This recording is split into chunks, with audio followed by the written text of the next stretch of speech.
Hello students, good evening. Today in 11th class physics we are continuing with our topic on vectors. Vectors में in the last class we discussed in detail about the cross product. Cross product को ही अभी हम लोग आगे बढ़ाएंगे, है ना.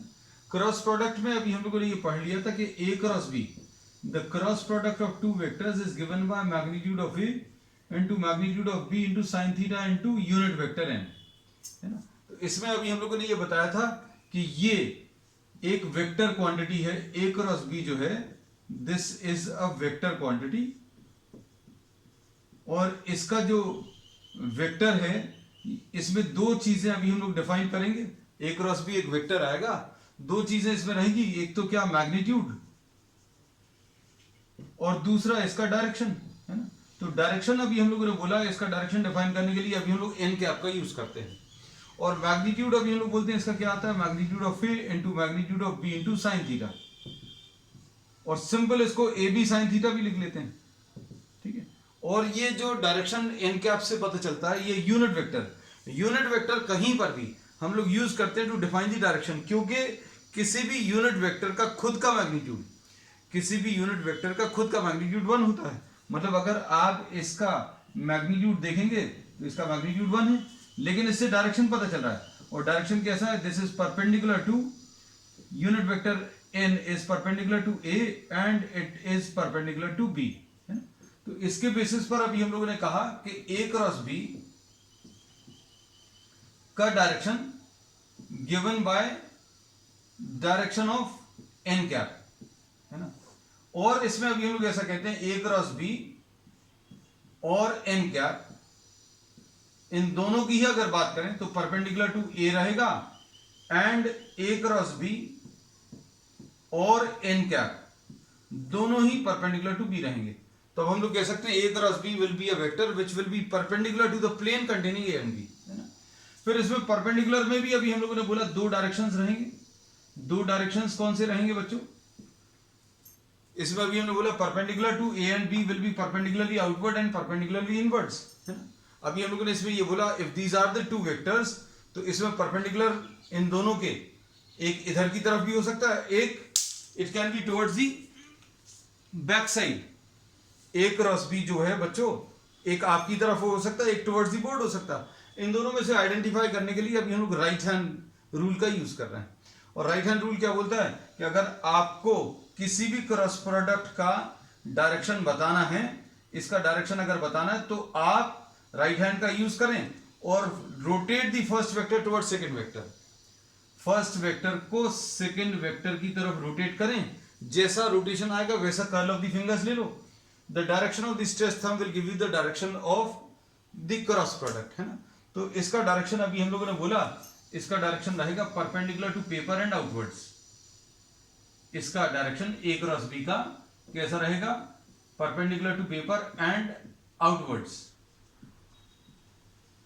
और अगर बी क्रॉस ए बताना है तो बी क्रॉस ए कैसे बताएंगे, बी को ए की तरफ रोटेट करो, बी को ए की तरफ करो rotate B towards A and take the curl of the fingers in the same direction in which B is rotated towards A. B को ए की तरफ रोटेट करने में जो डायरेक्शन आए वही डायरेक्शन आप कर्ल ऑफ द फिंगर्स का ले लो. तो direction of stretch thumb will be perpendicular to paper and inwards. तो अब इन दोनों को देखो, इन दोनों स्टेटमेंट को, ये perpendicular to paper and inwards है, ये perpendicular to paper and outwards. मतलब दोनों के डायरेक्शन ऑपोजिट है, किसके, ए क्रॉस बी और बी क्रॉस ए का, और दोनों के मैग्नीट्यूड सेम है. हम लोग ये कहते हैं कि magnitude of A cross B will be equal to magnitude of B cross A. दोनों का मैग्नीट्यूड सेम है, कितना है, A B sine theta, A B sine theta. But direction of A cross B is opposite to direction of B cross A. तो इसके basis पर अभी हम लोग क्या कह सकते हैं, इसके बेसिस पर कह सकते हैं कि A cross B will be equal to minus of B cross A. तो ये सारे फैक्ट्स अभी हम लोग ले चुके हैं, but we are trying to sum up the entire chapter, है ना. और जो कुछ कॉन्सेप्ट्स अगर छूट गए तो वो भी डिस्कस करेंगे, और सारे कॉन्सेप्ट्स को एक बार एक जगह पर इकट्ठा भी कर लेंगे, है. तो अभी हम लोगों ने इसमें ये बता दिया क्या बताया बच्चों कि A क्रॉस B का मैग्नीट्यूड, A क्रॉस B का मैग्नीट्यूड और B क्रॉस A का मैग्नीट्यूड सेम होता है, और कितना होता है, AB साइन थीटा। फिर उसके बाद A cross B and B cross A का डायरेक्शन बच्चों ऑपोजिट होता है।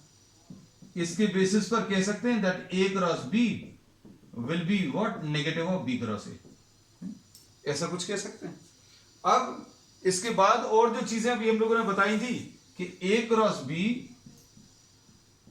चूंकि परपेंडिकुलर टू A है, अगर आपको ये A है ये B है, तो जिस प्लेन में A और B बनाया उसके परपेंडिकुलर A क्रॉस B आएगा, है ना। तो A क्रॉस B वेक्टर जो है बच्चों A के भी परपेंडिकुलर रहेगा और B के भी, इसलिए A क्रॉस B का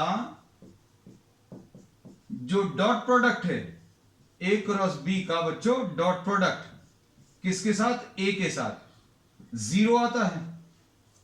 A और B अगर ये हैं तो A क्रॉस B ये आएगा, और A क्रॉस B A के भी परपेंडिकुलर है, A के भी परपेंडिकुलर और B के भी परपेंडिकुलर, और जो भी दो वेक्टर्स परपेंडिकुलर होते हैं A क्रॉस B A के परपेंडिकुलर है, तो A cross B dot A 0, A cross B B के परपेंडिकुलर है, इसलिए A cross B dot B इसकी वैल्यू भी 0 है। तो ये कॉन्सेप्ट अभी हम लोग डायरेक्टली यूज कर सकते हैं। अगर आपको कोई प्रॉब्लम सॉल्व करने को दिया है और 1 मार्क में या मल्टीपल चॉइस में है, तो you will have one option as 0 also, है ना। तो इसको अभी हम लोग डायरेक्टली सिलेक्ट कर सकते हैं। अब इसमें ध्यान से सुनना,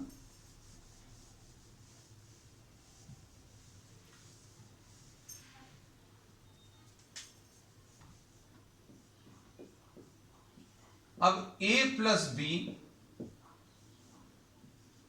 एंड A क्रॉस B में डायरेक्शंस का कोई रिलेशन एग्जिस्ट करता है क्या, कुछ बता सकते हैं। अब हम लोग इसमें ये कहते हैं, आप थोड़ा सा सोच कर देखो तो सारी चीजें क्लियर हो जाएंगी। बच्चों देखो A इसमें कैसा है, A और B किसी एक प्लेन में ड्रॉ कर लिए, A प्लस B कहां पर आता है, तो A प्लस B बच्चों उसी प्लेन में आता है। और कैसे मिलता है, आप पैरेललोग्राम को कंप्लीट करते हो, पैरेललोग्राम को कंप्लीट करने पर जो डायगोनल मिलता है वो A प्लस B आ गया। तो अब हम लोग क्या कहते हैं, बहुत सिंपल सी चीज है बच्चों, ध्यान से सुनना, कि भाई अगर आप कोई फोर्स ऐसा लग रहा है और कोई फोर्स ऐसा लग रहा है ना, तो इनका रिजल्टेंट कहां आएगा, इधर ही आएगा। इनका रिजल्ट मतलब अगर आप किसी चीज को पुल कर रहे हो इधर की तरफ, किसी चीज को पुल कर रहे हो इधर की तरफ, तो रिजल्टेंट कहां आएगा, बीच में आएगा। अगर ऐसा कुछ है, अगर एक इधर की तरफ पुल कर रहा है एक इधर की तरफ, तो रिजल्ट क्या आएगा, बीच में आएगा। तो देखो बच्चों A है ये वेक्टर और B ये वेक्टर है, इनका रिजल्टेंट A प्लस B बीच में आएगा, और इसको पैरेललोग्राम लॉ बोलते थे, है ना। तो अब हम लोग क्या बोलते हैं बच्चों, A plus B lies in the plane of A and B। A और B जिस प्लेन में है उसी में A प्लस B भी होगा। और A क्रॉस B के बारे में क्या कह सकते हो, तो ये तो पहले ही बता चुके हैं, A cross B is perpendicular to the plane of A and B। इसका मतलब क्या है, A और B आपने जिस प्लेन में बनाए हैं, ये मान लीजिए A है, ये A है, ये B है, तो A प्लस B इधर बीच में कहीं पर आएगा डायगोनल। अगर आप इसका पैरेललोग्राम कंप्लीट करोगे तो ये डायगोनल जो है A प्लस B मतलब उसी प्लेन में आएगा। और A क्रॉस B कैसा है, जिस प्लेन में A और B बना है उसके परपेंडिकुलर, है ना। तो A क्रॉस B परपेंडिकुलर है, A प्लस B उसी प्लेन में है। तो अब क्या कह सकते हो, भैया A और B ये है और A प्लस B ये है, A क्रॉस B ये है। तो अब हम लोग ये कह सकते हैं कि चूंकि A cross B perpendicular to A है, A cross B perpendicular to B है, तो A क्रॉस B बच्चों perpendicular to A plus B भी होगा, ये याद रखना। अब मान लो हमारी ये बात समझ में नहीं आई, है ना, तो अब इसका भी एक इलाज है। क्या इलाज है, देखो A क्रॉस B का A प्लस B के साथ एंगल बताना है, तो डॉट प्रोडक्ट कर लो। और अगर ये 0 आ गया अगर इस वेक्टर को और इस वेक्टर का डॉट प्रोडक्ट करने पर जीरो आ गया, मतलब a क्रॉस बी और a प्लस बी एक दूसरे के परपेंडिकुलर होंगे। ये तो हम पहले ही लिख चुके हैं। हमने कहा, हमने तो ये लॉजिक पर बेस बताया था, अब हम कैलकुलेशन पर बेस बताएंगे। हमने ये बोला कि बच्चों a वेक्टर ये है, b वेक्टर ये है, a प्लस बी कहां आएगा, a प्लस बी बीच में आएगा। a क्रॉस बी कहां आता है, a और b दोनों के परपेंडिकुलर आता है। तो a क्रॉस बी हमने बनाया नहीं है, बना भी नहीं सकते, a क्रॉस बी ये आएगा। तो a क्रॉस बी और a प्लस बी में क्या रिलेशन है, a क्रॉस बी और a प्लस बी दोनों एक दूसरे के परपेंडिकुलर होंगे, है ना। तो मान लीजिए ये लॉजिक पर बेस्ड परपेंडिकुलरिटी का कॉन्सेप्ट नहीं क्लियर हुआ, तो कैलकुलेशन करके बताते हैं। देखो अब इसको कैसा लिखेंगे, a cross B dot a, इसको इसके साथ मल्टीप्लाई कर लो, फिर इसको इसके साथ कर लो, a cross B dot B. अब इनकी वैल्यूज तो ऑलरेडी मालूम है, a cross B dot a की वैल्यू बच्चों कितनी होती है, 0, और इसका आंसर भी कितना होता है, इसका आंसर भी 0, तो इसका आंसर कितना आ गया, 0। तो अब हम लोग कह सकते हैं कि a क्रॉस बी का डॉट प्रोडक्ट किसके साथ बच्चों, a क्रॉस बी का dot product a plus B के साथ 0 आएगा। इनफैक्ट आप देखोगे कि a क्रॉस बी का आप डॉट प्रोडक्ट किसी के साथ भी निकाल लो, 5a प्लस 3b 0 आएगा। a क्रॉस बी का 7a माइनस 10b अगर आप निकालोगे डॉट प्रोडक्ट, ये भी 0 आएगा। निकाल कर चेक करके देख सकते हो बच्चों, देखो a cross B dot a 0, a cross B dot B ये भी 0 आएगा। नंबर्स तो इमेटीरियल है, क्योंकि मान लीजिए यहां पर 5 आया, ये 5 into a cross B dot a, तो a cross B dot a 0 आ गया, तो 5 से मल्टीप्लाई करो चाहे 10 से, आंसर में कोई चेंज नहीं आने वाला है ना। तो अब इसके बाद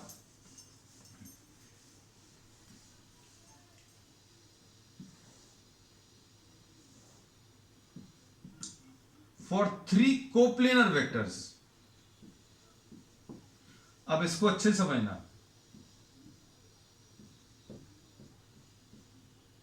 ये 3 वेक्टर्स हैं,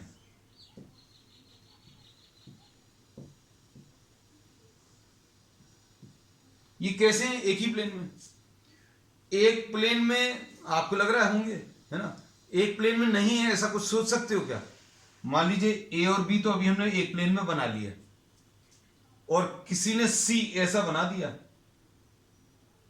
तो ए बी और सी सेम प्लेन में नहीं है ना। सिंपल सी इस चीज को समझना, ए बी और सी ये सेम प्लेन में नहीं है। इस डायग्राम में, ये जो डायग्राम अभी हमने दिखाया, ये ए है, ये बी है, ये C, these are not in the same plane.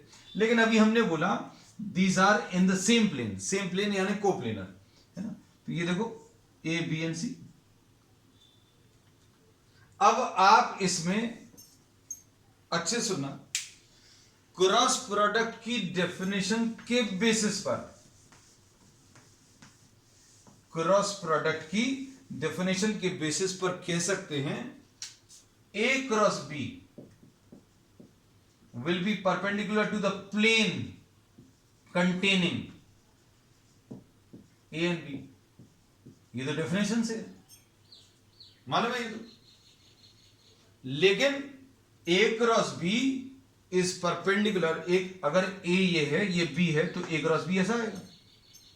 अब A क्रॉस B बच्चों A के भी परपेंडिकुलर है, B के भी परपेंडिकुलर, लेकिन C भी उसी प्लेन में है। अब A क्रॉस B अगर ये आ गया, तो A क्रॉस B A के भी परपेंडिकुलर है, B के भी परपेंडिकुलर, लेकिन C भी उसी प्लेन में बना है। तो इसलिए अभी हम लोग ये कह सकते हैं A cross B is perpendicular to the plane containing A, B and C। अब ये चीज तो अपन को मालूम ही थी, क्या मालूम थी कि A cross B dot A बच्चों 0 होता है, शुरू से मालूम है। क्यों, A cross B perpendicular to A होगा। अब reason, A cross B is perpendicular to A, A cross B dot B ये 0 होगा, A cross B dot B, A cross B तो ये है, इसका डॉट प्रोडक्ट B के साथ, डॉट प्रोडक्ट उन्हीं वेक्टर्स का 0 आता है जो परपेंडिकुलर होते हैं। A क्रॉस B ये हो गया, B ये हो गया, तो A cross B dot B 0 होगा। क्यों, क्योंकि A cross B is perpendicular to B. अब इसमें एक नई चीज पता चल गई कि A cross B dot C will be equal to 0 because A cross B is perpendicular to the plane of A B and C. तो अब ये बहुत इंपॉर्टेंट चीज है कि A cross B dot C की वैल्यू बच्चों कितनी आएगी? 0 आएगी। अब आप इसमें कुछ भी लिख सकते हैं, B cross C dot A 0 होगा। क्यों? ये देखो, ये बी है, ये बी सी है, ये बी है, ये सी है, तो बी क्रॉस सी कैसा आएगा? इन दोनों के परपेंडिकुलर। अगर बी और सी के ये परपेंडिकुलर है, ये बी और सी के परपेंडिकुलर है, तो ए के भी परपेंडिकुलर होगा। तो B cross C dot A 0 या फिर C cross A dot B भी 0। इसका एग्जाम्पल अभी हम एक सिंपल तरीके से दे सकते हैं। सपोज फॉर एग्जाम्पल आपके पास ये 3 वेक्टर्स हैं एक ही प्लेन में, all these 3 are lying in the same plane, A B और सी। अगर आप ए और बी के परपेंडिकुलर कोई वेक्टर बनाओगे, ये कौन सा वेक्टर होगा? A cross B. A cross B will be perpendicular to A and B. बना लिया, this is A cross B. तो ये ए के परपेंडिकुलर है, बी के भी परपेंडिकुलर है, लेकिन इसी प्लेन में सी भी लाई कर रहा है, तो ये सी के भी परपेंडिकुलर होगा, है ना। अब आपने अगर बी क्रॉस सी निकाला, ये बी है, ये सी है, ये बी, ये भी सी, हम ऐसा रख ले रहे हैं ए बी सी। इसमें ये बी है, ये सी है, बी क्रॉस सी ऐसा आएगा, B cross C will be perpendicular to B and C. और ये बी क्रॉस सी ए के भी परपेंडिकुलर होगा, बी के भी और सी के भी। तो अभी हम लोगों ने बोला B cross C will be perpendicular to A. तो अभी हम लोगों ने ये बोला कि अगर कोई 3 कोप्लेनर वेक्टर्स हैं, बहुत सिंपल भाषा में, अगर 3 वेक्टर्स कोप्लेनर हैं, तो कोई भी 2 का क्रॉस प्रोडक्ट निकालो। कैसा लिखेंगे? Cross product of any 2 dot the third, ये 0 आएगा। ठीक है, तो ये अभी हमने इसलिए लिखवा दी ये सारी चीजें क्योंकि ये एग्जामिनेशंस में आपको मिलती है ना। चलो, इस पर बेस बहुत क्वेश्चंस आते हैं। अब देखो,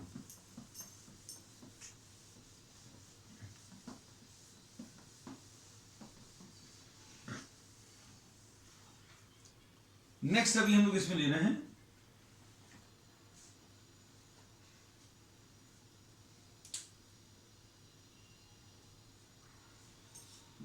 division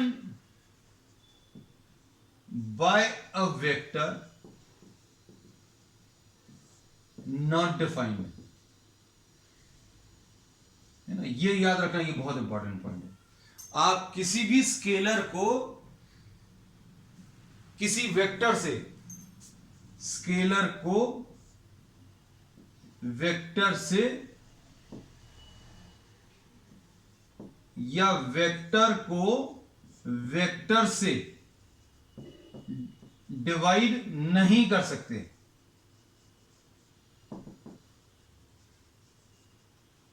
तो अभी हम लोगों ने क्या ले लिया बच्चों? वेक्टर प्लस वेक्टर ले लिया, वेक्टर माइनस वेक्टर ले लिया, है ना।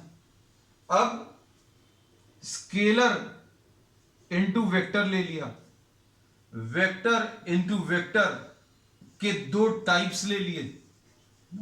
हमने सारी चीजें बता दी, वेक्टर्स का एडिशन ले लिया, वेक्टर्स का सब्ट्रैक्शन ले लिया, स्केलर और वेक्टर का मल्टीप्लिकेशन भी ले लिया। स्केलर और वेक्टर का मल्टीप्लिकेशन का example mass into acceleration is force.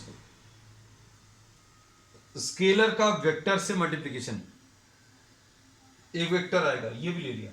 Vector को वेक्टर से मल्टीप्लाई करने के 2 टाइप के प्रोडक्ट्स लिए, एक स्केलर प्रोडक्ट और एक वेक्टर प्रोडक्ट, है ना, एक डॉट प्रोडक्ट और एक क्रॉस प्रोडक्ट, है ना। अब हम लोग इसमें स्केलर का एडिशन वेक्टर में नहीं है पॉसिबल। स्केलर प्लस वेक्टर या scalar minus vector, this is also not defined. ठीक है, तो अब इसमें 2 चीजें डिफाइन नहीं है जो अभी हमने आपको बता दी। चलो, अब नेक्स्ट अब हम लोग ले रहे हैं, तो जैसे अभी हम लोगों ने बोला, ये इसके कुछ बहुत माइन्यूट पॉइंट्स या माइन्यूट कॉन्सेप्ट्स जो है वेक्टर्स के, अभी हम लोग आज डिस्कस कर रहे हैं, क्रॉस प्रोडक्ट और डॉट प्रोडक्ट। अब इसके बाद नेक्स्ट अभी हम लोग ले रहे हैं ज्योमेट्रिकल मीनिंग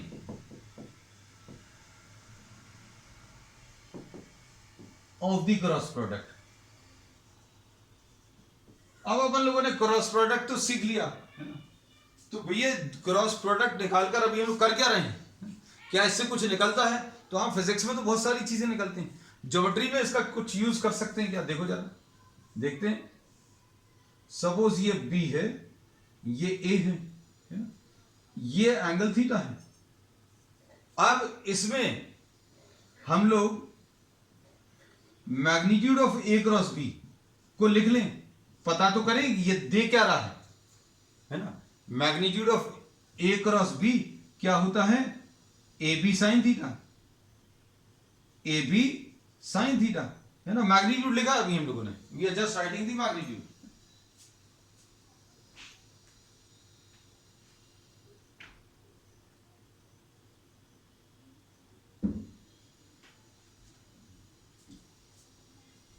अब इसमें आप देखो, इधर भी अभी हम लोग क्या करते हैं, इधर मैग्नीट्यूड लिख ले रहे हैं। अब ए बी साइन थीटा मतलब बी को ऐसा लग रहा है, बी को आपने किससे? ए साइन थीटा से मल्टीप्लाई किया। अब ए साइन थीटा कहां पर आएगा? तो ए साइन थीटा कहीं पर दिख रहा है क्या? मान लीजिए ये लेंथ बी है और ये ए है ना, और ये थीटा है, तो ए साइन थीटा कहां पर आएगा? तो अगर यहां कहीं पर कुछ परपेंडिकुलर होता, अच्छे देखना, और इस परपेंडिकुलर की लेंथ मान लीजिए ए से आपने परपेंडिकुलर ड्रॉ किया बी के ऊपर और इसको कुछ एच लिख दिया, तो साइन थीटा कितना आ जाता? Sine theta is what? Perpendicular upon hypotenuse, H divided by A. तो एच की वैल्यू ए साइन थीटा है ना। तो अब इसमें ये पता चल गया कि ये ए साइन थीटा क्या है बच्चों? ये क्या है? कुछ एच है। एच क्या चीज है? H is the perpendicular which is drawn. तो अब हमें कुछ कुछ थोड़ा सा आइडिया लगने लगा कि क्या होने वाला है। अब आप इस ट्रायंगल को कंप्लीट कर दो, तो क्या मिल रहा है बच्चों? ये बेस इंटू एल्टीट्यूड मिल रहा है।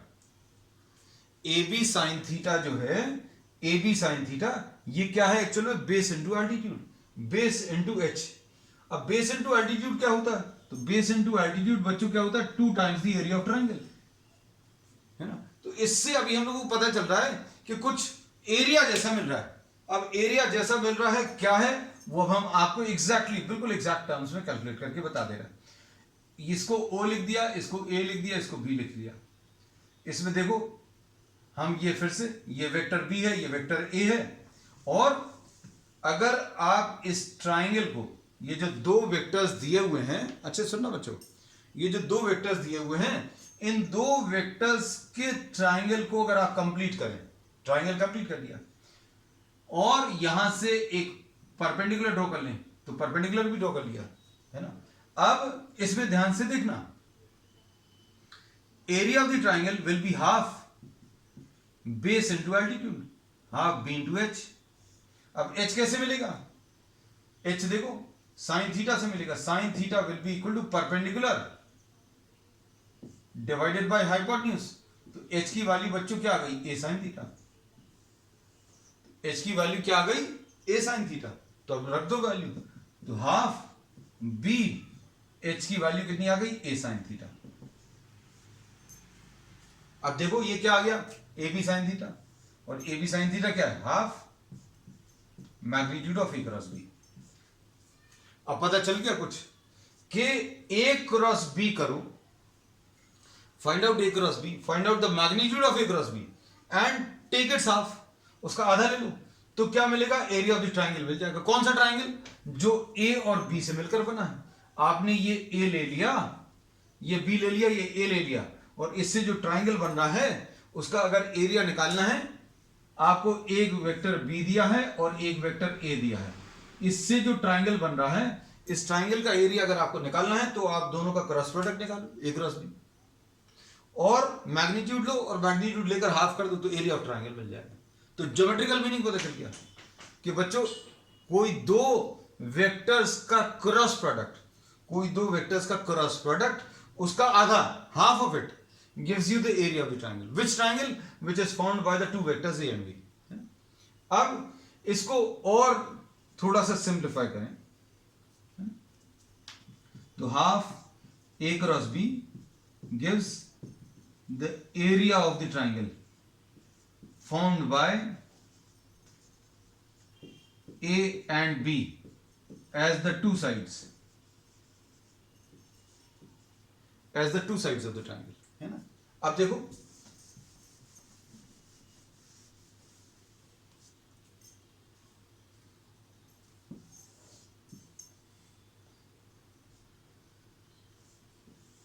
अब अगर आपको ये पैरेललोग्राम दिया है,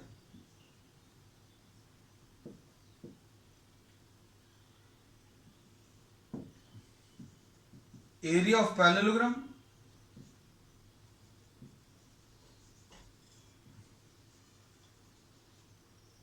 will be twice area of the triangle.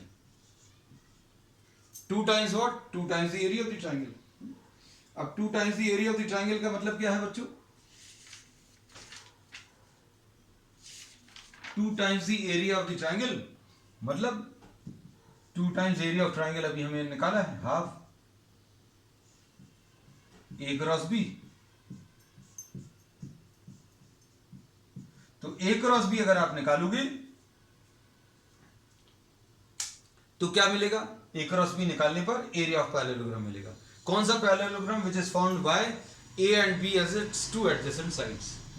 तो अब हमें यह भी पता चल गया एक और नई चीज, क्या कि A cross B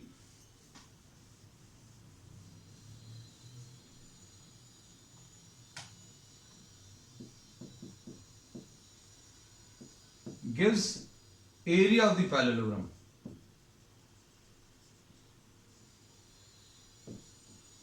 formed by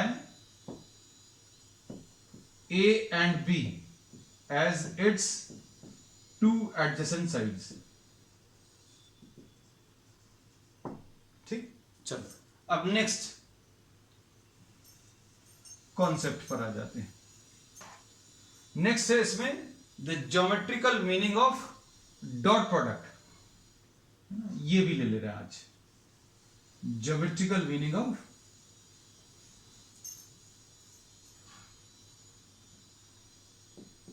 dot product. इसको थोड़ा सा अच्छे से समझना। इसमें अभी हम लोग ये कहते हैं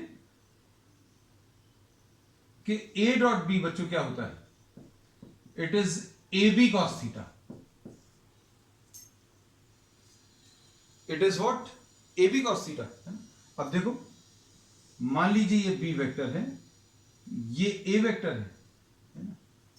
तो अब हमने ये देखा था कि आपने यहां से परपेंडिकुलर ड्रॉ किया था क्रॉस प्रोडक्ट के लिए, है ना। तो ये वाली वैल्यू बच्चों, ये वाली वैल्यू क्या आई थी? साइन थीटा लेने से ये वाली वैल्यू निकल आई थी, है ना। तो अब हम लोग इसमें ये कहते हैं कि अगर आपको ये वाली वैल्यू निकालनी, ये वाली वैल्यू, सपोज ये OB है और ये A पॉइंट है, हम इसको अलग ही बना देंगे। अब अच्छे से समझना, रिलेट अभी हम लोग उसी से करेंगे जो पिछला डायग्राम अभी हम लोग लिए।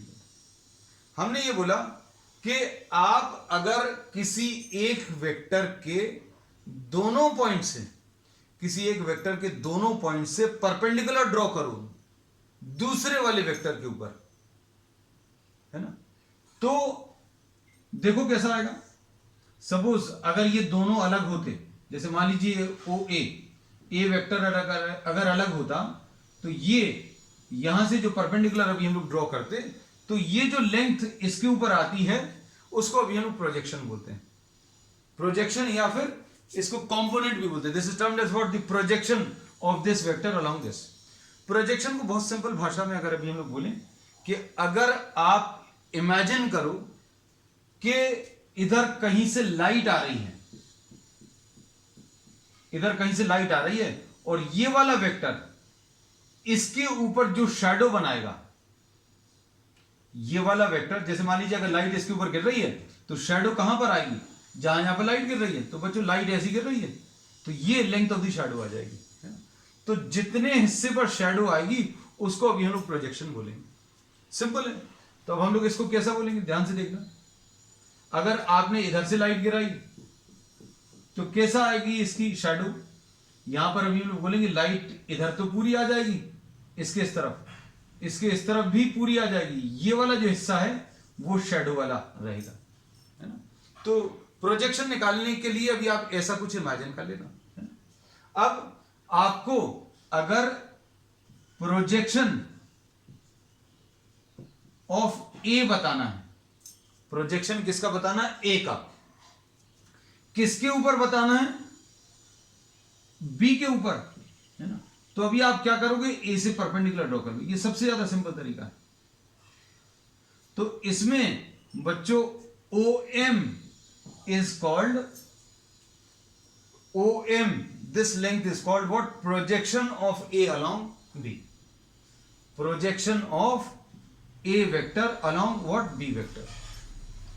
ए वेक्टर का जो प्रोजेक्शन है किसके ऊपर, बी के ऊपर, निकालने का ये तरीका है। अब इसमें ये देखो ओ एम कैसे निकालेंगे, ओ एम निकाल सकते हैं क्या, ओ एम निकाला जा सकता है। ये पूरी लेंथ बच्चों बी है, ये वाली लेंथ बच्चों ए है ना? आपको ओ एम बताना है तो कॉस थीटा ले लो। Cos theta will be base O M upon hypotenuse O A, base O M upon hypotenuse O A. तो cos theta will be equal to O M upon O A की value बच्चों A है, तो O M will be equal to A cos theta. अभी सारी चीजें बच्चों अच्छे से देखते जाओ, लास्ट में भी हम आपको याद ही करा देंगे ना, याद हो जाएगा, चिंता मत करना। ओ एम की वैल्यू ए cos थीटा। अब देखो ए डॉट बी क्या होता है, ए डॉट बी होता है क्या, ए बी cos थीटा, ठीक है? अब इसमें क्या लिखा, ए cos थीटा अलग लिख लिया और बी अलग लिख लिया। क्यों अलग लिख लिया, क्योंकि ए cos थीटा अभी हमें मालूम है ओ एम है ना? तो इसको अभी हम लोगों ने ओ एम लिख लिया इनटू बी। तो इससे ओ एम क्या मिल जाएगा, O M will be A dot B upon B, है ना? तो ओ एम क्या चीज है बच्चों, OM is the projection of A along B, projection of A along B। तो projection of A along B अगर बताना है तो ये इसका फॉर्मूला आ गया। अब इसमें B वेक्टर को उसके मैग्नीट्यूड से अगर आप डिवाइड करोगे,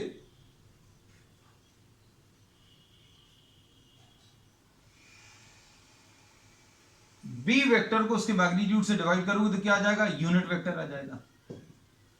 और इसको अभी हम लोग इसी यूनिट वेक्टर के टर्म्स में याद करते हैं, projection of A along B.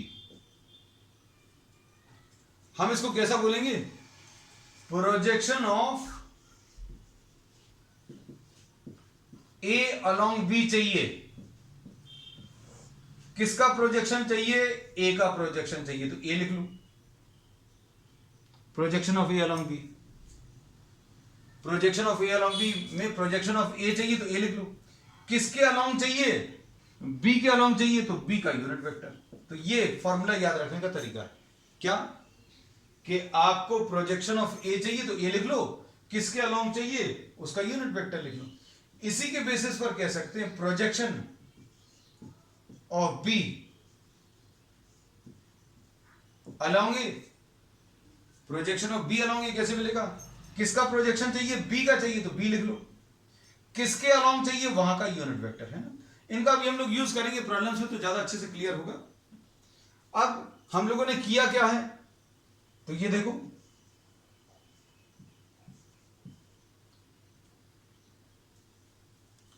A dot B में क्या किया है, तो ए डॉट बी में ध्यान से देखना, अगर ए और बी को मल्टीप्लाई करना है, अच्छे सुनना, ए और बी को मल्टीप्लाई करना है तो आपने बी तो ले लिया, ये तो बी ले लिया, ये बी ले लिया, और ये जो ए वेक्टर था, ए वेक्टर आपने उसको बी के अलोंग उतार लिया।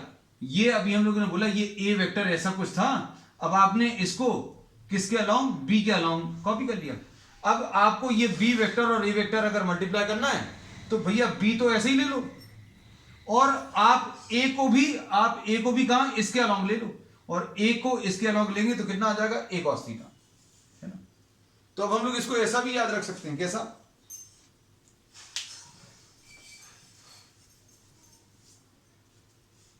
कि ए डॉट बी बच्चों क्या है, ए डॉट बी क्या रहेगा, बी तो लिख लो, into projection of A along B. अभी हमें किस किस को मल्टीप्लाई करना है, ए और बी को मल्टीप्लाई करना है। ए का डायरेक्शन अलग है, बी का डायरेक्शन अलग है, लेकिन दोनों को अगर मल्टीप्लाई करना तो बी तो ले लिया, बी तो आपने डायरेक्टली ले लिया, लेकिन इस ए को आपने किसके अलोंग, बी वाले डायरेक्शन में उतार लिया। तो बी वाले डायरेक्शन में अगर उतारा तो ओ एम आया, और ओ एम को अभी हम लोगों ने क्या बोला, projection of A along B. ठीक है, ऐसे ही अभी हम लोग ए डॉट बी को ऐसा भी लिख सकते हैं, A into projection of B along A. ठीक है, चलो अब बच्चों, अब आज के लिए इतना ही। We will continue with the some more concepts and numericals based on these topics on the next one. That's all for today.